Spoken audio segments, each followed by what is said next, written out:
अस्सलाम वालेकुम viewers, welcome to my channel medical tips.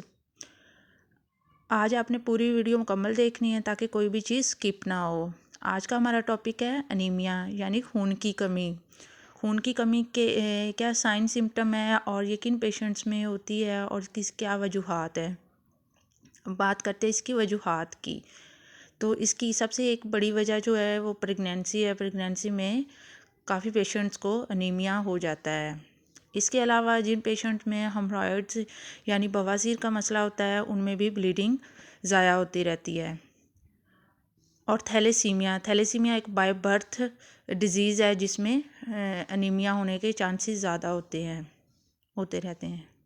अब देखें गायनिकोलॉजिकल देखें तो ये जिन पेशेंट्स में ब्लीडिंग बहुत ज़्यादा होती है, माहवारी का बहुत ज़्यादा मसला होता है, उनमें अनीमिया हो सकता है। इसके साइन सिम्टम क्या हैं?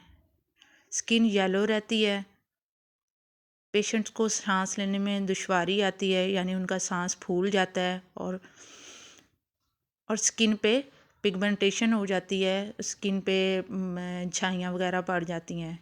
ये भी खून की कमी की वजह से होता है। अब बात करते हैं इसका पता कैसे चलाया जाता है। इसके लिए हमें एक टेस्ट ग्लोबुलिन है HB, इसमें पता किया जाता है कि HB कितनी है और HB के मज़ीद टेस्ट करवाए जाते हैं। अगर आपको मेरी वीडियो अच्छी लगी हो तो प्लीज़ मेरा चैनल सब्सक्राइब कर दें। अल्लाह हाफिज़।